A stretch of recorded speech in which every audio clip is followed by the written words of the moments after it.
ஓம் நம ஸ்ரீ யதிராஜாய விவேகானந்த சூரையே சச்சித் சுகஸ்வரூபாய சுவாமினே தாபஹானினே. இங்கு தோன்றா துணையாக வீற்றிருக்கும் சுவாமி விவேகானந்தருடைய தாழ் பணிந்து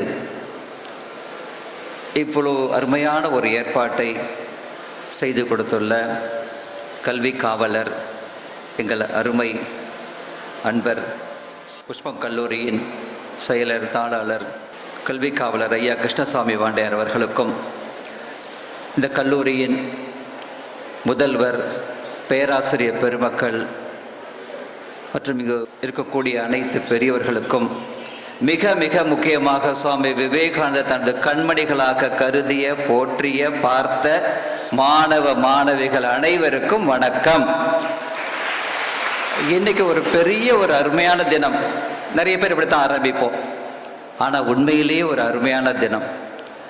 நான் கடைசி ஒரு பல வருடங்களாக தேசிய இளைஞர் தினத்தை நாங்கள் பல வகையில் கொண்டாடி வருகிறோம். ஆனால் எந்த அரங்கத்திலையுமே எந்த அளவிற்கு பெரிய அளவில் சுவாமி விவேகானந்தர் அமர்ந்ததும் இல்லை. அவருக்கு எதிரே இவ்வளவு அருமையான மாணவ கண்மணிகள் இவ்வளவு அளவில் அமர்ந்ததும் இல்லை. இது உண்மையிலே ஒரு பெரிய அவருடைய அருள் தான். நம்முடைய கல்வி காவலர் ஐயா அவங்க மூலமா நம்ம எல்லாருக்குமே வந்திருக்கு. முதலில் அவருக்கு ஒரு நன்றியை சொல்லிக்கொள்ள கடமைப்பட்டு இருக்கிறேன். ஒரு முக்கியமான விஷயங்கள் சொல்லணும். பொதுவா மாணவ மாணவிகள் இந்த மாதிரி ஏதாவது ஒரு 5 நிமிடம் பேசினால் கூட 6 மிஸ்டேக் கண்டுபிடிக்கக்கூடியவர்கள் நாங்கள் எல்லாருமே. ஆனால் இன்னைக்கு பேசிய 6 மாணவ மாணவிகளும் ஒரு குறையும் இல்லாமல், ஒரு தவறும் இல்லாமல் நீங்கள் பேசியது உண்மையிலே அந்த கம்பேர் பண்றவங்க சொன்னாங்க, எங்களுடைய நம்பிக்கையின் தொடக்கம் என்ற ஒரு அருமையான பதத்தை போட்டார். நீங்க எல்லாம் தான் பிள்ளைங்களா நம்பிக்கையின் தொடக்கம் என்பது தொடர்ந்து வர வேண்டும். அதுதான், அதுக்காகத்தான் இந்த மாதிரி நம்ம பிறந்த நாளை நாம் எத்தனை பேர் கொண்டாடுறோம்? யார் கொண்டாடுறாங்க? யாரோட செலவுல கொண்டாடுறோம்? அது போட்டோ எடுத்துக்கிட்டு செல்ஃபிங்கிற ஒரு சாதாரண ஒரு விஷயத்தை எடுத்துக்கிட்டு அது ஃபேஸ்புக்கில் போட்டு அதுக்கு ஒரு 10 லைக்கிங் தான் இருக்கும், அவ்வளோதான் இருக்கா அப்படின்னு மறுபடியும் ஏன் 10-11 ஆகலை அப்படின்னு வேடிக்கை பார்க்குற கூட்டத்தின் நடுவில் நம்ம இருக்கோம். ஆனால் சுவாமி விவேகானந்தருடைய 1863ஆம் ஆண்டு பிறந்து, ஜனவரி 12ஆம் தேதி பிறந்து, இன்னைக்கு அவருக்கு என்ன பர்த்டே தெரியுமா? 164வது பிறந்த தினம். ஒரு மனிதர் சாதாரணமா அடுத்த வருஷம் இன்னைக்கு போயிட்டாருன்னா அடுத்த வருஷம் ஒன்றும் இல்லை, திவசம் தான் கொடுப்பாங்க, ஒழிய போட்டோ வைப்பாங்க, தட்ஸ் ஆல், அதோட முடிஞ்சிடும். ஆனாலும் ஒரு மனிதர் மறைந்த பிறகும் இவ்வளவு ஆண்டுகள் கழித்தும் இப்படி ஒரு அருமையான தினத்தை கொண்டாடுறாங்க அப்படின்னா என்ன இருக்கு அதுலங்கிறது பார்க்கணும். நாம் பிறந்தவுடன் நமக்கு 2 கை முளைக்கிறது. ஆனால் விவேகானந்தர் நமக்குள், அவருடைய சிந்தனைகள் நமக்குள் பிறந்தவுடன் நமக்கு 3வது கை முளைக்கும். அதுதான் தன்னம்பிக்கை என்ற 3வது கை. அந்த தன்னம்பிக்கை நமக்கு வரும். முதல்ல அவர் சொல்லக்கூடியது என்னவென்றால், தன்னம்பிக்கை. ரொம்ப ரொம்ப மனிதா, நீ மகத்தானவன் சொல்லக்கூடியது விஷயம் சாதாரணமாக கிடையாது. நீ ஏதோ நினச்சிக்கிட்டு இருக்க, ஏதோ சிரிச்சுக்கிட்டு இருக்கலாம். எங்கள் அப்பா ஒரு ஆட்டோ டிரைவர் தானே, எங்கள் அப்பா ஒரு பொட்டி கடை தானே வச்சிருக்காரு, எங்கள் அப்பா ஒரு மெக்கானிக் தானே, அப்படி நினைக்கலாம். ஆனால் விவேகானந்தர் உனக்குள் இருக்கக்கூடிய அறிவை மட்டும் பார்க்கவில்லை, உணர்வை பார்க்கிறார். உனக்குள்ள என்னென்ன திறமைகள் இருக்கு, என்னென்ன திறன்கள் இருக்கு, என்னென்ன கெப்பாசிட்டிஸ் இருக்கு, அது எல்லாமே அவர் அவதானிக்கிறார். அந்த திறன்களை எப்படி வெளியில கொண்டு வர்றது? இன்னைக்கு இவ்வளவு பெண்கள் உட்கார்ந்துருக்கீங்க. ஒரு காலத்துல அடுப்பூதும் பெண்ணுக்கு படிப்பதற்குன்னு சொல்லி சொன்னாங்க இல்லையா? ஆனா இன்னைக்கு பார்த்தானா ப்ரோக்ராம் நடத்துறதுல இருந்து உட்கார்ந்து அவதானிக்கிறது வரைக்கும் எல்லாமே பெண்களாக இருக்கும் பட்சத்தில் இதற்கு நன்றி சொல்ல வேண்டியது யாருக்கு தெரியுமா? ஒரு இந்திய சமுதாயம் என்பது ஒரு பறவை. அந்த பறவையின் ஒரு ரெக்கை என்ன? அது ஆண். இன்னொரு ரெக்கை என்ன? அது பெண். முன்னாடி எப்படி இருந்தது? ஒரு ரெக்கையில தான் சமுதாயம் ஓடிக்கொண்டு இருந்தது. அதனால தான் சரியா ஓடல, பறக்கல அது. ஆனா இன்னைக்கு இந்திய பெண்களுக்கு சாதமும் வடிக்க தெரியணும், அதே மாதிரி சாதனையும் படைக்க தெரிந்திருக்க வேண்டும் என்று பெண்களுடைய கல்விக்காக முதலில் குரல் கொடுத்தவர் சுவாமி விவேகானந்தர். நான் அடிக்கடி கேட்கிறது, இளைஞரே, நீ பிறருடைய சாதனைகளுக்கு, பிறருடைய மிக செயல்களுக்கு வெறும் கைத்தட்டி கொண்டிருக்கக்கூடிய இயந்திரமாகவே நீ இருக்க போகிறாயா, அல்லது உன்னுடைய சாதனைக்கு நீ செய்யும் காரியங்கள் செய்வதற்கு அதை செய்து அதன் மூலமாக பிறரிடமிருந்து தட்ட போகிறாயா, பெறப்போகிறாயா? சுவாமி விவேகானந்தர் கேள்வி. ஏன் என்றால், நாம நினைக்கலாம் நம்ம சாதாரண பிள்ளைங்க தானே, கிராமத்திலிருந்து வந்திருக்கோம் அப்படின்னு நினைக்கலாம். அப்படி இல்லை. நீ உன் மீது நம்பிக்கை வைத்ததை விட உன் மீது அதிகம் நம்பிக்கை வைத்தவர் சுவாமி விவேகானந்தர். இன்னைக்கு இந்தியாவில் இருக்கக்கூடிய எத்தனையோ பேர் மேலை நாட்டில் போய் படிக்கிறாங்க. எத்தனையோ பேர் முக்கியமான எம்என்சி கம்பெனிஸ்ல 25 பேர் டாப் மோஸ்ட் சிஇஓஸ், அவங்க எல்லாருமே இந்தியர்கள். அப்படின்னா எவ்வளவு பெரிய விஷயம். ஒரு காலத்தில் இந்தியர்களுக்கும் நாய்களுக்கும் இந்த இடத்துல இடம் கிடையாது அப்படின்னு ஐரோப்பிய நாடுகளை எழுதி வச்சிருந்தாங்க. அப்படின்னு இந்தியர்களுக்கு அவ்வளவு அவமானப்படுத்தினாங்க. யாருமே நம்மளை மதிக்க மாட்டாங்க. அப்பெல்லாம் சொல்லுவாங்க, இந்திய பெண்கள் அப்பா அவங்க என்னப்பா அலங்கார பதுமையா வீட்டிலே இருப்பாங்க, பசங்க எப்படி இருப்பாங்க, எலி பிடிக்கிற பசங்க, அந்த மாதிரி தான் இருந்தது. அந்த நேரத்துல தான் இந்தியா சுதந்திரம் பெறவில்லை, அடிமை நாடாகத்தான் இருந்தது. அந்த நேரத்துல தான் சுவாமி விவேகானந்தர் 1893ஆம் ஆண்டு நமக்காக, நம்முடைய முன்னேற்றத்திற்காக சிகாகோ செல்கிறார். சர்வ சமய பேரவை அப்படின்னு ஒரு பெரிய அரங்கத்துல போய் பேசுறார். பேசும்போது எப்படி பேசுறார் அப்படின்னா, அங்கேயும் முன்னுரிமை யாருக்கு கொடுக்கிறார்? அந்த அரங்கத்தை ஞாபகம் வச்சுக்கணும். கிட்டத்தட்ட இதே அளவு 4000 பேர் இருந்தாங்க. அங்க யாருமே இந்தியர்கள் கிடையாது, 1-2 பேர் தவிர. 4000 பேர் இருக்காங்க. எல்லாருமே கிறிஸ்தவர்கள். 97% கிறிஸ்தவர்கள், வெளிநாட்டுக்காரங்க, அமெரிக்காவில் இருந்தவங்க. அதே மாதிரி பார்த்தோம் அப்படின்னா இஸ்லாமியர்கள் கொஞ்சம் பேர் இருந்தாங்க, பௌத்தர்கள் கொஞ்சம் பேர் இருந்தாங்க. எல்லாருமே அந்நியர்கள், வெளிநாட்டுக்காரங்க. அப்படி இருக்கும் போது அந்த இடத்துல சுவாமி விவேகானந்தர் சென்று ஒரே ஒரு ஒற்றை வாக்கியம் சொல்றார். Sisters and brothers of America. Brothers சொல்ல முதல்ல sisters and brothers of America அப்படின்னு சொல்றார். ஆச்சரியம், ரொம்ப ரொம்ப ஆச்சரியம். 4000 பேரும் எழுந்து நின்று கரவொலி செய்தார்களாம். Standing ovation he got. என்ன அர்த்தம்? அந்த மாதிரி எப்படி இருக்கு இந்த ஒரு வாக்கியம்? நீ சொல்லிப்பார். எத்தனையோ பேர் சொல்றாங்க. ஆனா மற்றவர்கள் எல்லாம் அது வாய் வார்த்தையாக சொன்னார்கள். விவேகானந்தர் அதை உணர்வுபூர்வமாக உணர்ந்து அதை வாழ்க்கையாக வெளியிட்டார். இதுதான் முக்கியமான விஷயம். இப்போ வேற யாரோ நம்ம பேர் சொல்றதுக்கும் நம்முடைய அம்மா நம்ம கூப்பிடுறதுக்கு எவ்வளவு வித்தியாசம் இருக்கு. அது மாதிரி ஒரு அருமையான ஒரு விஷயத்த சொல்லி முடிச்சார். 4000 பேர் கை தட்டினாங்களாம். எவ்வளவு நிமிஷம் பேசினார் அவர்? உலகத்திலே தலை சிறந்த உரைகள்ல அதுவும் உண்டு. 3 நிமிஷம் தான் பேசினார். அவர் கொடுக்கப்பட்ட நிமிடமே 5 நிமிடம் தான் பேசுறார். 23வது நபராக பேசுகிறார்கள். அப்படி இருந்தும் கூட அவ்வளோ பேர் கை தட்டுறாங்க அப்படின்னா அதுல இருக்கக்கூடிய என்ன? he was not a mere speaker, he was condensed India அப்படின்னு அவரை பத்தி சொல்வாங்க. மற்றவங்களுக்கு எல்லாம் உடல் உணர்வு இருக்கும், தேகாத்ம புத்தி என்று சொல்வார்கள். ஆனால் சுவாமி விவேகானந்தருக்கு எப்படி இருந்தது என்றால் தேசாத்ம புத்தி. இந்தியாவே அவர்தான் ஒரு திரண்டு எழுந்த ஒரு இந்தியாவாகத்தான் அவர் இருந்தார். இன்னைக்கு நம்ம பார்க்கக்கூடிய ஆத்ம நிர்பர், மத்திய அரசாங்கம் ஆத்ம நிர்பர், தற்சார்பு. நாம் வெளிநாட்டில் சார்ந்து இருக்கக்கூடாது. இன்னைக்கெல்லாம் பார்த்தோம் அப்படின்னா அமெரிக்கா நம்மளை எவ்வளோ மிரட்டுது. ஆனாலும் கூலா நம்முடைய கவர்மெண்ட் இருக்க முடியுது அப்படின்னா என்ன காரணம்? தற்சார்பு. உன் காலில் நீ நில். ஏனென்றால் நீ எதை நினைக்கிறாயோ அதுவாகவே மாறுகிறாய். உன்னை நீ பலவான் என்று நினைத்தால் நீ பலம் மிக்கவனாக மாறுவாய். உன்னை நீ பலவீனன் என்று நினைத்தால் நீ பலவீனனாகத்தான் போவாய். அப்படிங்கிற ஒரு அருமையான ஒரு விஷயத்தை சுவாமி விவேகானந்தர் எங்க சொல்றார்? எந்த இடத்துல சொல்றார்? யாருமே இந்தியர்களுக்கும் நாய்களுக்கும் இடம் இல்லை என்று மேலை நாட்டில் ஐரோப்பா நாடுகள் எல்லாம் சொல்லும் போது அங்கு சென்று இந்தியர்களுக்காக வாதாடுகிறார், இந்தியர்களின் பெருமையை கூறுகிறார். அவர் ஒரு இடத்துல சொல்றார், தம்பி தங்கைகளா கேட்டு பாருங்க, போட்டி என்று வந்தால் இந்திய இளைஞன் வேறு எந்த நாட்டு இளைஞனையும் வெல்ல முடியும் என்று அடிமையில் இந்தியாவில் இருந்து கொண்டு சுதந்திர இந்தியாவிற்காக குரல் கொடுத்தவர் தான் சுவாமி விவேகானந்தர். எவ்வளோ பேர் இருக்காங்க, எவ்வளோ பேர் இப்போ எல்லாம் பார்த்தீங்கன்னா சுய முன்னேற்ற மோட்டிவேஷன் ஸ்பீக்கர்ஸ் நிறைய பேர் இருக்காங்க. அவங்க மோட்டிவேட் பண்ணாங்கன்னா அவங்க மூலமா யார் முன்னேறுவார்கள்?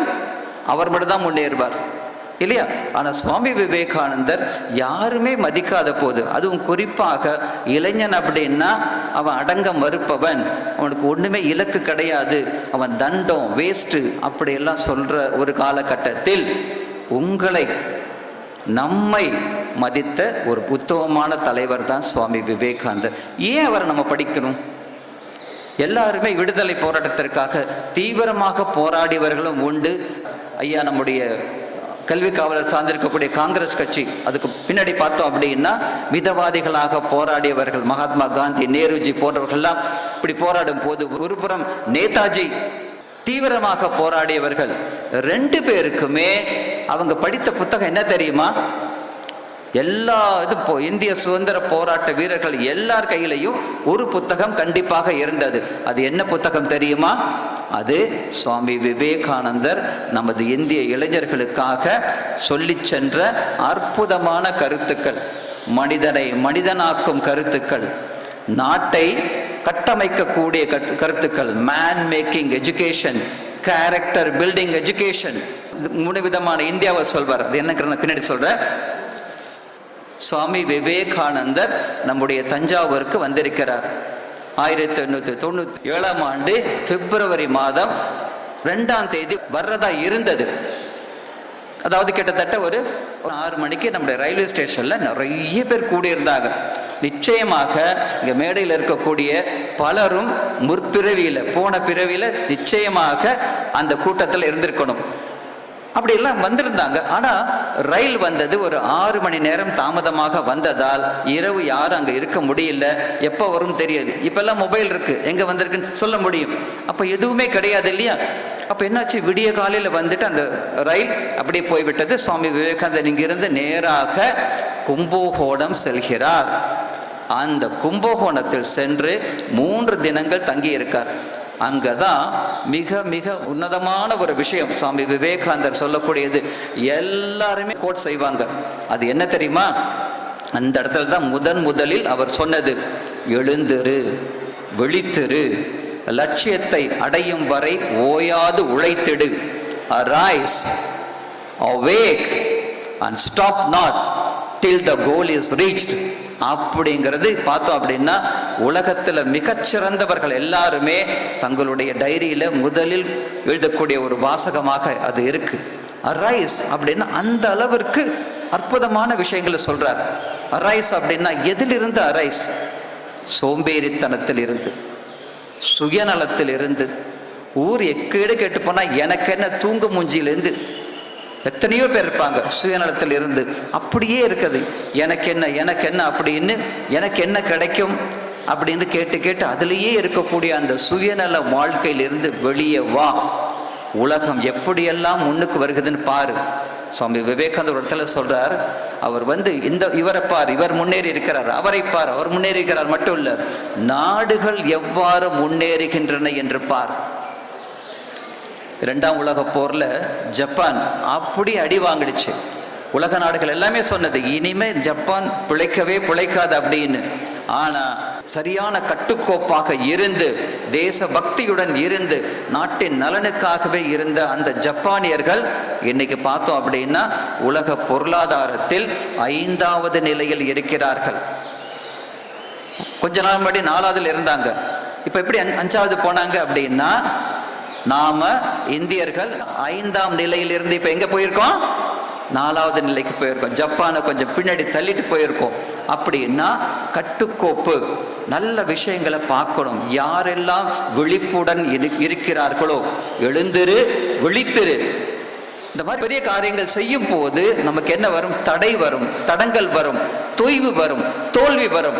எது வந்தாலும் சரி, நில்லாதே, போய்கிட்டே இரு, போய்கிட்டு மார்ச்சான், முன்னேறிப்போ. இதுதான் நமக்கு கொடுக்கக்கூடிய ஸ்ரீராமகிருஷ்ணரோ சுவாமி விவேகானந்தரோ கொடுக்கக்கூடிய ஒரு அருமையான விஷயம். இதெல்லாம் இந்த சுவாமி விவேகானந்தர் he was the first, இந்த ப்ராஜெக்ட் மேனேஜரா இருந்தவர். எதுக்கு ப்ராஜெக்ட் மேனேஜர்? நிறைய ப்ராஜெக்ட் மேனேஜர் நம்ம பார்க்குறோம். எங்க ப்ராஜெக்ட் மேனேஜர் இருப்பாங்க? தன்னுடைய கம்பெனியில் மட்டும்தான் இருப்பாங்க. ஆனால் ஒரு நாட்டின் ஃபர்ஸ்ட் ப்ராஜெக்ட் மேனேஜராக வந்தவர் சுவாமி விவேகானந்தர். எப்படி, என்ன ப்ராஜெக்ட் இவர் கொடுத்தார்? எல்லாரும் மிதவாதிகளும் தீவிரமாக போராடியவர்களும் எப்படி போராடுவது அப்படின்னு தெரியாம, ஃபோக்கஸ் இல்லாம அங்க கொஞ்சம் இங்க கொஞ்சம் போராடிட்டு இருந்தாங்க. ஆனா சுவாமி விவேகானந்தர் தான் முதலில் வந்து 1897 சொல்கிறார். தம்பி தங்கைகளா குறிச்சிங்க, அடுத்த 50 ஆண்டுகளுக்கு நீங்க எதை பத்தியும் கவலைப்படாதீங்க. இந்தியா சுதந்திரம் அடைய வேண்டும், அடிமை தலையிலிருந்து விடுபட வேண்டும். நாம இதே மாதிரி அடிமையா இருந்தா ஆங்கிலேயனும் ஆக்கிரமிப்பாளர்களும் நம்ம அப்படியே நம்மிடம் இருக்க சொத்தை எல்லாம் சுரண்டிடுவாங்க. முதலில் நாம் என்ன செய்யணும்? இந்தியாவிற்கு விடுதலை பெற்று தர வேண்டும். அப்படின்னு அடுத்த 50 ஆண்டுகளுக்கு நீங்கள் வணங்க வேண்டியது பாரத அன்னை, பாரத மாதா அப்படின்னு சொல்றார். அடுத்த 50 ஆண்டுகளுக்கு அப்படின்னு சொல்றார். அப்படின்னா 1897 பிளஸ் 50 போட்டு பாருங்க, என்ன வரும்? 1947 இந்தியாவிற்கு சுதந்திரம் கிடைக்கிறது. அதனால தான் சொல்றோம் he was the first. அவர் இந்த ப்ராஜெக்ட் மேனேஜர் இருந்தார். இப்பெல்லாம் நம்ம மேனேஜ்மெண்ட்ல நிறைய சொல்றோம் வின் ஃபார்முலா. அதாவது பழைய இதெல்லாம் எப்படி இருக்கும்னா, 2 பேர் போட்டின்னா இவர் ஒருத்தர் தோக்கணும், ஒருத்தர் ஜெயிக்கணும். ஆனா இன்னைக்கு மேனேஜ்மெண்ட்ல சொல்றது எல்லாமே வின் ஃபார்முலா. நீயும் முன்னேறி, நானும் முன்னேறு. முதலில் யார் கற்றுக் கொடுத்தார்கள் என்றால் அதுவும் சுவாமி விவேகானந்தர். என்ன வின் ஃபார்முலா? அவர் மேலை நாடுகளுக்கு செல்கிறார், நம்முடைய பாரத பெருமை எல்லாம் பறைசாற்றுகிறார், நிறைய விஷயங்களை சொல்றார். அங்க அவர் பார்க்கிறார் டெக்னாலஜி அவ்வளவு அருமையா இருக்கு. இங்க நிறைய பெண்கள் இருப்பதால சொல்றேன். இன்னைக்கு காலையில எனக்கு ஒரு வாட்ஸ்அப் வந்தது. அதுல ஒரு டெக்னாலஜி, ஒரு சின்ன ஒரு மிஷின் ஒன்று கண்டுபிடிச்சிருக்காங்க. மல்லிகைப்பூ இவ்வளோ இருக்குமா, நீ அதை சரமா அதை மாலையா கட்டி தலையில வச்சுக்கணும், சூடிக்கணும். அப்படின்னா எவ்வளவு நேரம் ஆகும் மல்லிகைப்பூ கட்டுறது? நிச்சயமா ஒரு 20 நிமிஷம் ஆகும். ஆனா அந்த மிஷின் வந்திருக்கு. அந்த மிஷின்ல அப்படியே அந்த மல்லிகைப்பூ அப்படியே போடுறாங்க, அது அப்படியே ஓடுது. அப்படியே வெளியில பார்த்தா மல்லிகை சரமால அப்படியே வருது. நான் பூ சுத்தினதை நான் இருக்காது அந்த வீடியோ. அப்படின்னா இன்னோவேஷன் எதா இருந்தாலும் சரி, செய்க செயல் புதுமை. அதுதான் சுவாமி விவேகானந்தர் சொல்றார். பாரதியாரோட வார்த்தைகள் எல்லாம் பார்த்தீங்கன்னா சுவாமி விவேகானந்தருடைய சிஷ்யை சகோதரி நிவேதிதையோட சீடர் மகாகவி பாரதியார். அவர் பார்த்தோம் அப்படின்னா எல்லா விஷயங்களும் அங்கிருந்து அவர் எடுப்பார். அப்படிங்கிறப்போ வின் ஃபார்முலா அப்படின்னு சொல்லும் போது என்னன்னா, இவர் மேலை நாட்டுக்கு செல்கிறார். அங்க இருக்கக்கூடிய அந்த டெக்னாலஜியை அங்கேருந்து பார்க்கிறார். எவ்வளவு வளர்ந்திருக்கு. நானே பார்த்திருக்கேன் டெக்னாலஜி. இன்னைக்கு பார்த்தோம் அப்படின்னா, நீங்க எல்லாம் குமுதம் ஆனந்த விடலாம் படிச்சிருப்பீங்க, பார்த்திருப்பீங்க. ஒரு வெப் மிஷின் ஒன்று இருக்கு, இவ்வளவு பெருசா இருக்கும். இந்த அரங்கம் முழுவதும் ஒரே மிஷின். எப்படி இருக்கும்னா, இங்க ஒயிட் பேப்பர் ரோல் இருக்கும். இங்க முடியும் போது பார்த்தீங்கன்னா புத்தகமே இருக்கும். முன்னாடியில எவ்வளவு அச்சாபீஸ் எவ்வளவு போடுவோம், அப்படிலாம் கோக்கணும், அதெல்லாம் எழுத்துக்கள்லாம் கோக்கணும். ஆனா இன்னைக்கு பார்த்தோம் அப்படின்னா வெப் மிஷின் அப்படின்னு அப்படி வரும். எப்படி டெக்னாலஜி, இதெல்லாம் சுவாமி விவேகானந்தர் பார்க்கிறார். பார்த்துட்டு இந்தியாவில் டெக்னாலஜி நமக்கு வேண்டும். அதே சமயம் மேலை நாட்டில் பார்க்கிறார். அவங்க எப்படி இருக்காங்க? சாப்பிட்றாங்க, தூங்குறாங்க, நல்ல வேற ஊர் சுத்துறாங்க, வேலை செய்யறாங்க, நல்லா செய்யறாங்க. அவர்களிடம் இருந்து எப்படி ஆர்கனைஸ்டு ஒர்க் பண்றது அதை நாம் கற்றுக்கொள்ள வேண்டும். அதே சமயத்துல நாம என்ன சொல்லி தரணும்? வெறும் கற்றுக் கொடுத்தா மட்டும் போராது. நாம என்ன செய்யணும்? அவர்களுக்கு நல்ல நம்முடைய பாரம்பரிய ஆன்மீகத்தை அவர்களுக்கு தர வேண்டும். Give and take policy. சும்மா அப்படியே எல்லா இடத்துலையும் வந்து பிச்சைக்காரன் மாதிரி வாங்கி கொண்டே இருப்பது சரியில்லை. நீ வாங்கணும். அதை விட மிக முக்கியமா நீ பெரிய விஷயங்களை கொடுக்க வேண்டும். கிவ் அண்ட் டேக் அப்படிங்கிற சுவாமி விவேகானந்தர் சொல்றார். That means win and win formula. முதலில் குருவாக இருப்பவர் சுவாமி விவேகானந்தர் அப்படின்னு நம்ம பார்க்கிறோம். இளைஞர்களுக்கு அவர் என்ன சொல்றாருங்க மட்டும் நான் சொல்லி நிறைவு செய்கிறேன். ஒரு கவிஞர் எழுதுனா, சுடும் வரைதான் நெருப்பு, சுற்றும் வரைதான் பூமி, இயங்கும் வரைதான் இளைஞன். இளைஞன் எப்படி இருக்கணும்? தன்னம்பிக்கை தங்கமாக மிளிர வேண்டும். என்ன பிரச்சனை வந்தாலும் எதிர்கொள்ளக்கூடிய தைரியம் அவனுக்கு இருக்க வேண்டும். நல்ல ஃபோக்கஸ்டா இருக்கணும். ஏனென்றால் சுவாமி விவேகானந்தர் அந்த மாதிரி இருந்தார். தம்பி கடைசியா பேசின தம்பி கூட சில விஷயங்கள் ரொம்ப நல்லா சொன்னார். சிறுவனாக இருந்த போது அவர் பேர் நரேன். ஒரு தோட்ட வீட்டில் உட்கார்ந்துருக்கார். நரேனும் அவருடைய நண்பர்களும் உட்கார்ந்துருக்காங்க. திடீர்னு ஒரு நாகப்பாம்பு அங்கே வருகிறது. மற்றவங்க என்ன பண்றாங்க? ஓடி போயிடுறாங்க. ஒரே ஒருத்தர் அந்த படம் எடுத்த அந்த பாம்பே அவரை பார்த்து நிச்சயமா ஒரு செல்ஃபி எடுத்திருக்கும். அப்படியே வருது, அப்படியே வந்து அப்படியே பார்க்குது. என்னை பார்த்தாலே எல்லாரும் பயந்து ஓடுவாங்களே, இந்த சிறுவன் இப்படி உட்கார்ந்துருக்காங்களே அப்படின்னு. அங்க வந்து என்ன ஆப்சன்ட் மைண்டடா இருந்தார் அவரு? தூக்கத்தில் இருந்தாரா? இல்ல, தியானத்தில் இருந்தார். எதை செய்தாலும் the more you involve in anything, you will evolve from that. Involve so that you can evolve. நீ உன்னை ஏதாவது ஒரு பெரிய காரியங்களில் நீ ஈடுபடும் போது அதிலிருந்து நீ மலர்வாய், பெரிய வளர்ச்சியை கொண்டு வருவாய். அதை நம்ம ஆரம்பத்திலே பார்க்குறோம். இன்னொரு அருமையான சம்பவம், பலருக்கும் தெரிந்த சம்பவமாக தான் இருக்கும். சுவாமி விவேகானந்தர் காஷி நகரில் போயிட்டு இருக்கும் போது அவருடைய பையில வந்து 2 வாழைப்பழம் இருந்தது. அப்படியே ஒரு பையில அப்படியே வச்சுக்கிட்டு அவர் போறார். ஒரே ஒரு குரங்கு பார்க்குது, அதை பிடுங்க பார்க்குது. சுவாமிஜி அப்படியே வேகமா போறார், கண்டுக்கவே இல்லை. அப்படி போயிட்டு இருக்கும் போது ஒரு குரங்கு இன்னும் 2 குரங்கை கூப்பிட்டுச்சு. கூப்பிட்ட உடனே என்னாச்சு? இப்படி பார்த்தா 3 குரங்கும் வந்து ஒரு குரங்கா இருக்கும் போது கேட்டது, கெஞ்சி கேட்டது. 3 குரங்காக வந்த உடனேயே அவருடைய வேஷ்டி பிடிச்சி இழுக்குது, அந்த பையை பிடிச்சி இழுக்குது. அப்படி பார்க்குற சுவாமிஜி, 3 குரங்கு வந்துருச்சு அப்படின்னு. இன்னும் கொஞ்ச நேரத்தில் பார்த்தா 5 குரங்கு துரத்தினோடனே சுவாமிஜி வேகமாக ஓட ஆரம்பிச்சார். பயம் என்ன ஆகுமோ அப்படின்னு. சுவாமி விவேகானந்தர் பயந்த ஒரு இடம் இருக்கிறது என்றால் அந்த இடம் தான். அப்படியே பயந்து ஓட ஆரம்பிச்சிடுறார். அந்த சமயத்தில் இன்னொரு சுவாமிஜி, இன்னொரு துறவி அங்கு வருகிறார். வந்து அவர் சொன்ன விஷயம், நில், பலவீனத்தை எதிர்த்து நில், தீமைகளை எதிர்த்து நில் அப்படின்னு ஒரு உபதேசம் கொடுக்கிறார். உடனே சுவாமி விவேகானந்தர் அப்படி பார்க்கிறார். லைஃப் லாங்கா நான் இதைத்தானே எல்லாருக்கும் சொல்லி கொண்டிருந்தேன், ஒரு கணத்துல நானே மறந்துட்டேனே அப்படின்னு திரும்பி பார்க்கிறார். அவருடைய கையில ஒரு குச்சி இருக்கு. அப்படி பார்த்துட்டு திரும்பி பார்க்கிறார். பார்த்த உடனேயே 5 குரங்குகளும் அப்படியே ஓடியே போய்விட்டன. அவர் தடி எடுத்து அடிக்கவில்லை, முறைக்கவில்லை, சூ என்று துரத்தவில்லை, எதுவுமே செய்யல. ஜஸ்ட் அட்டென்டிவா பார்த்தார். அந்த இதுலயே அப்படியே பயந்து ஓடி போச்சு. இளைஞர்களுக்கு சுவாமி விவேகானந்தர் இந்த நிகழ்ச்சி மூலமாக சொல்லக்கூடியது என்ன தெரியுமா? Where there is attention, there is no tension. எங்கு பயம் இருக்கிறதோ அங்கு கவனம் இல்லை என்ற அர்த்தம். Where there is attention, there is no tension. இது சுவாமி விவேகானந்தரிடமிருந்து ஒவ்வொரு இளைஞனும் கற்றுக்கொள்ள வேண்டிய ஒரு அருமையான ஒரு ஃபார்முலா. நம்முடைய தம்பி ஒருத்தர் சொன்னார், டாக்டர் அப்துல் கலாம். நான் அவரை நேரில் ஒரு முறை பார்த்துருக்கேன். நான் எழுதின ஒரு புத்தகத்தை அவருக்கு பரிசாக கொடுத்துருக்கேன். ரொம்ப சந்தோஷப்பட்டிருக்கார். 2 முறை பார்த்துருக்கேன்.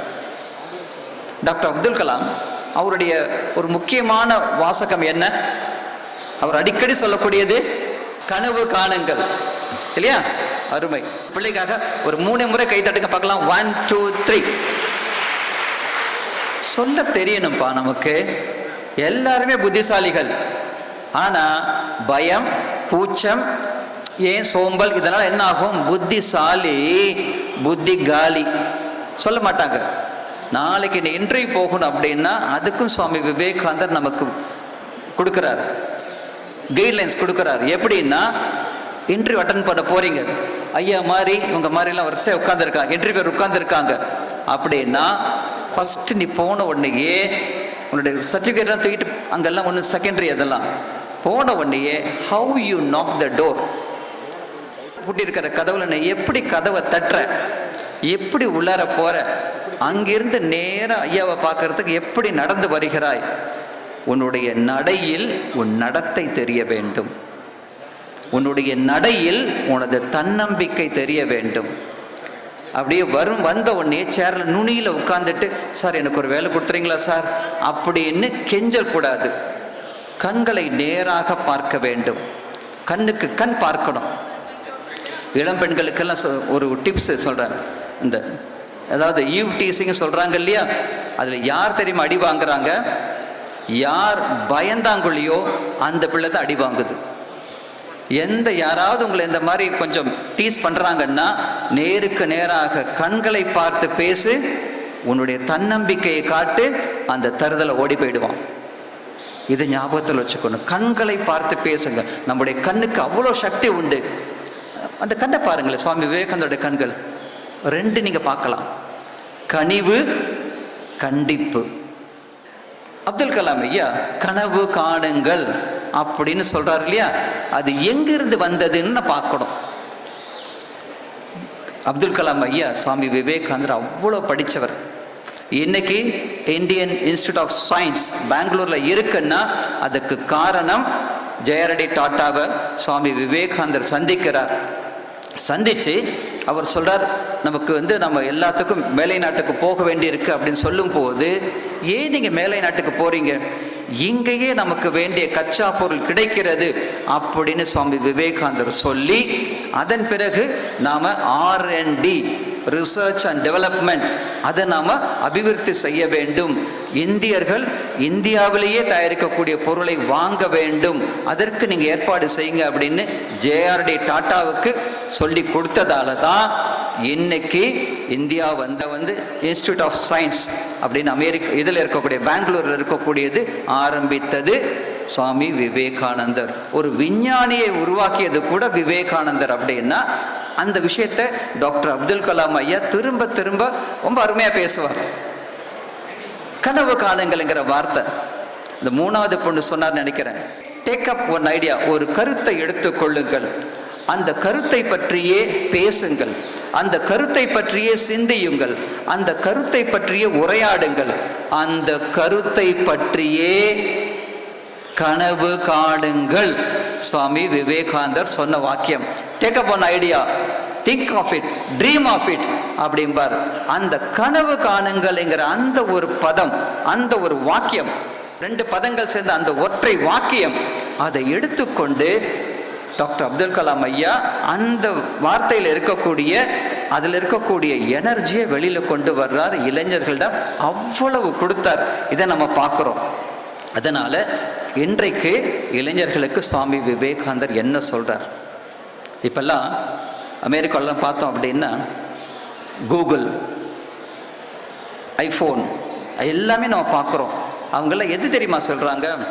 Data is taller. தகவல் நிறைய இருந்துச்சுன்னா அது எல்லாமே டாலர் கணக்கில் சம்பாதிக்க முடியும் தகவல். ஆனா இப்போ அடுத்த லெவல்ல வந்திருக்கு.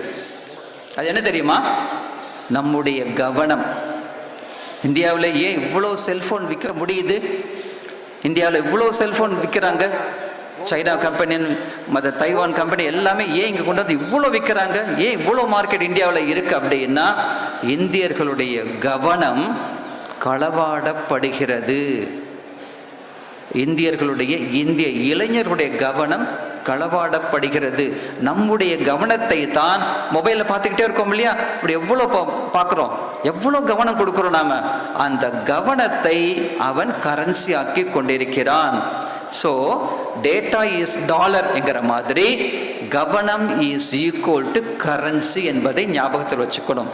கவனச்சிதைவு என்பது இன்றைக்கு இருக்கக்கூடிய இளைஞர்களுக்கு இருக்கக்கூடிய பெரிய ஒரு விஷயமா இருக்கு, பெரிய ஒரு நோயாகவே இருக்கிறது. அதில் நம்ம கவனிக்க வேண்டியது என்னன்னா 2 விஷயம். சுவாமி விவேகானந்தர் சொல்றார். இப்போ நடுவில் ஒரு 5 பேர்ல ஒருத்தங்க சொன்னாங்க, பெரிய வியாதி என்ன தெரியுமா? கவனச்சிதைவுன்னு நான் சொன்னேன். நிறைய பேர் பாம்பு கொத்தி செத்துருப்பாங்கன்னு சொல்லுவாங்க. இல்லை, பாம்பின் விஷத்தை விட ஒரு பெரிய ஒரு விஷயம் நம்மிடமே இருக்கு, அது உள்ளே இருந்து வரும். அது என்ன விஷயம்? பயம். ஃபேண்டாஸ்டிக். பயம். சுவாமி விவேகானந்தர் இதை புரிந்து கொண்டு சொல்கிறார், உனக்கு மட்டும் மன வலிமை இருந்தால் பாம்பின் விஷம் கூட உன்னை ஒன்றும் செய்யாது. எனக்கு ஒரு சம்பவம் ஞாபகத்திற்கு வருகிறது.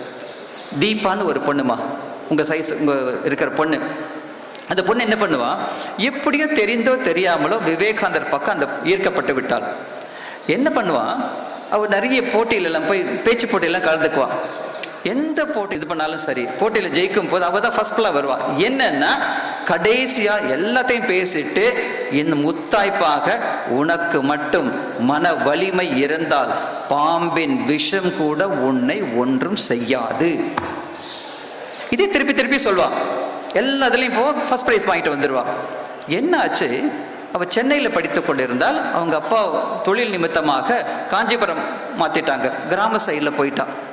நல்ல இதில் படிச்சுட்டு இருந்த பொண்ணு கிராமத்துக்கு போன உடனேயே என்ன ஆகுது, டெய்லி சைக்கிளில் வருவா.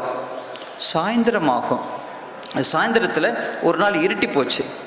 இவளும் இவரோட 2-3 தோழிகளும் எல்லாம் வந்துக்கிட்டு இருக்காங்க. அந்த சமயத்தில் திடீர்னு பார்த்தா அப்படியே சிரிச்சுக்கிட்டே ஜாலியாக வந்துட்டு இருக்கும் போது டக்குன்னு ஏதோ கொத்திருச்சு. என்னவா இருக்கும்? பாம்பு. இப்படி கொத்தின உடனே அப்படின்னு அப்படியே இதாயிட்டான். பக்கத்தில் இருக்க பொண்ணு பாம்பு கொத்திருச்சு அப்படின்னு கத்த ஆரம்பிச்சா, பயந்தாங்கொழி. இன்னொன்று என்ன பண்ணா, இன்னொரு பொண்ணு அது நல்ல பாம்புடி அப்படின்னு சொன்னான். நல்ல பாம்பு அப்படின்னு சொன்னால் இன்னும் பயம் ஜாஸ்தி ஆகிடுச்சு. அப்போ என்ன ஆகும், அப்படியே இது பண்ணோன்னே இவளுக்கு லேசாக அப்படியே மயக்கம் போட்டு விழுந்துட்டான். எல்லாரும் நினச்சாங்க பாம்பு கொத்திருச்சு, அது நல்ல பாம்பு கொத்திருச்சு அப்படின்னு சொல்லி பயந்து போயிட்டாங்க.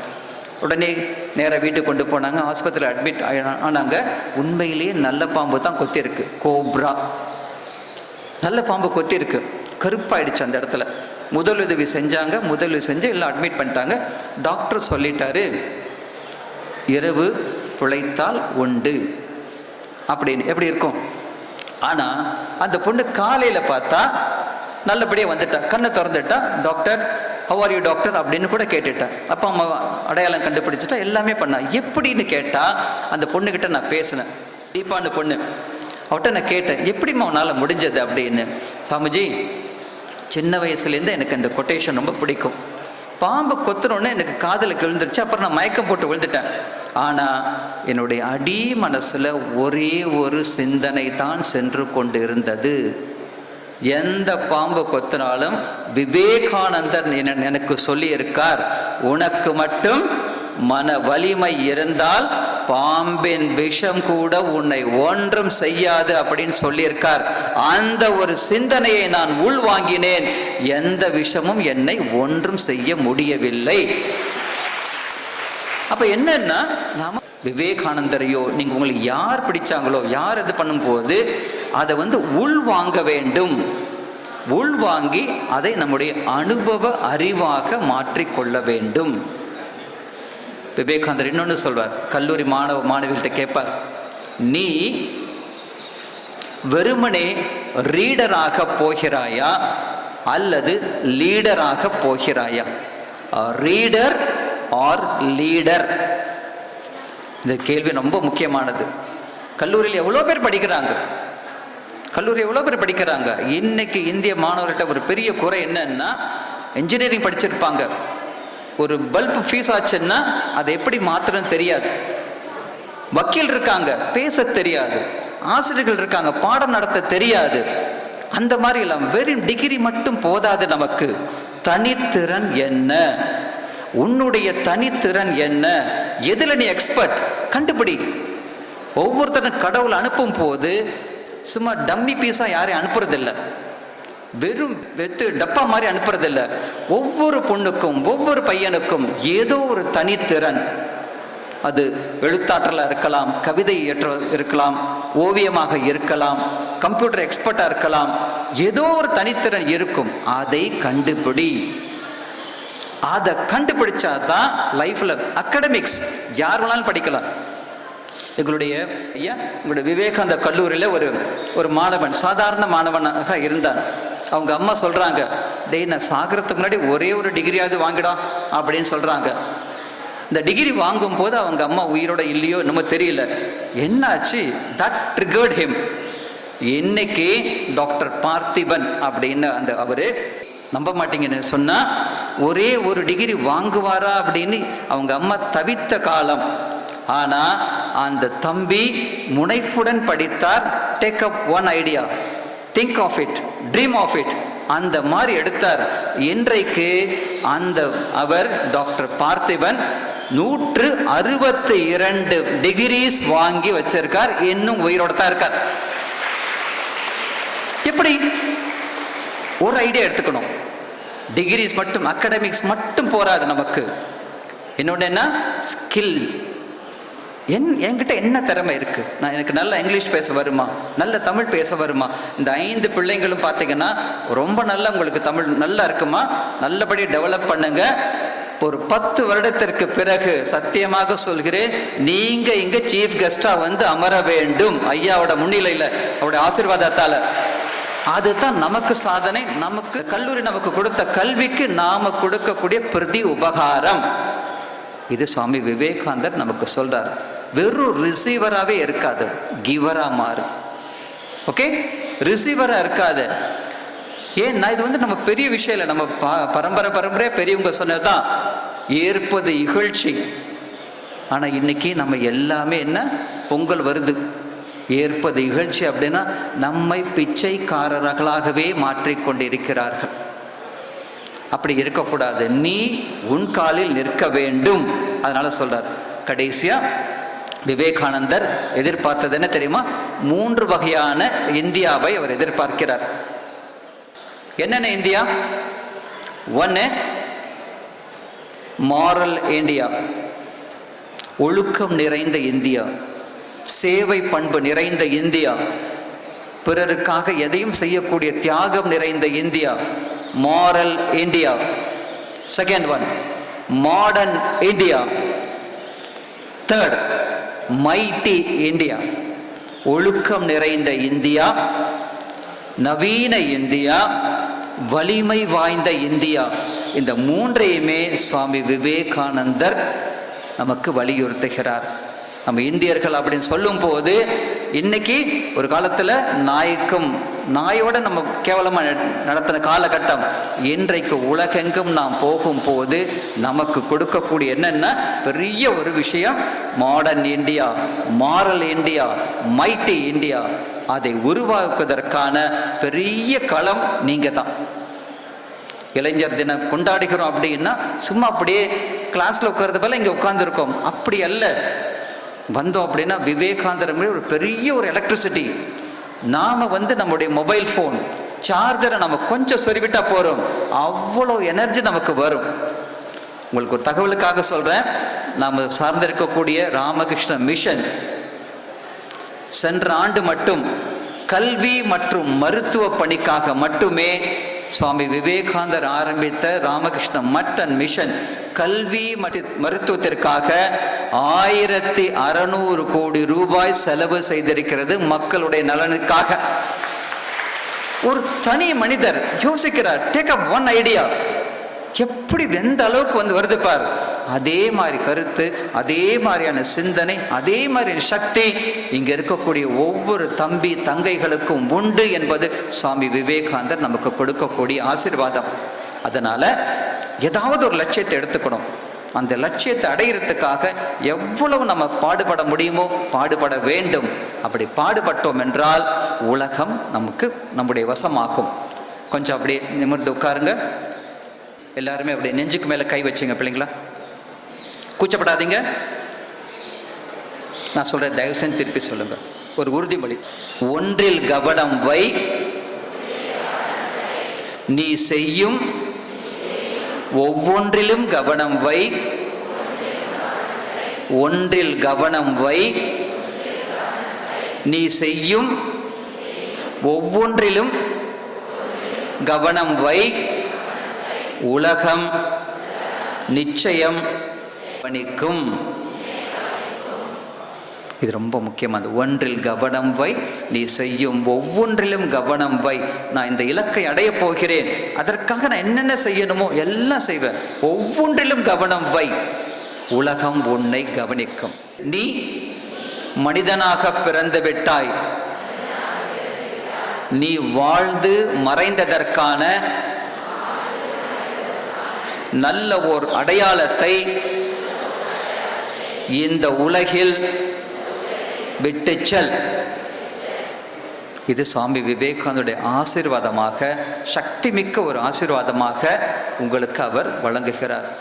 அடுத்த 10 வருடத்திற்கு பிறகு உங்களை நாங்கள் சந்திக்கும் போது, பிரின்சிபல் ஐயா, நம்முடைய ஐயா சந்திக்கும் போது எப்படி இருக்கணும் அப்படின்னா, ஒரு உயர்ந்த நிலையில் இருந்து கொண்டு, ஐயா நீங்கள் அன்னைக்கு 10 வருடத்துக்கு முன்னாடி இப்படி சொன்னீங்க, இன்றைக்கு நாங்கள் இந்த நிலையில் இருக்கோம் அப்படின்னு பெருமையாக சொல்லக்கூடிய மாணவ மாணவிகளை மட்டும் கை தூக்க பார்க்கலாம்.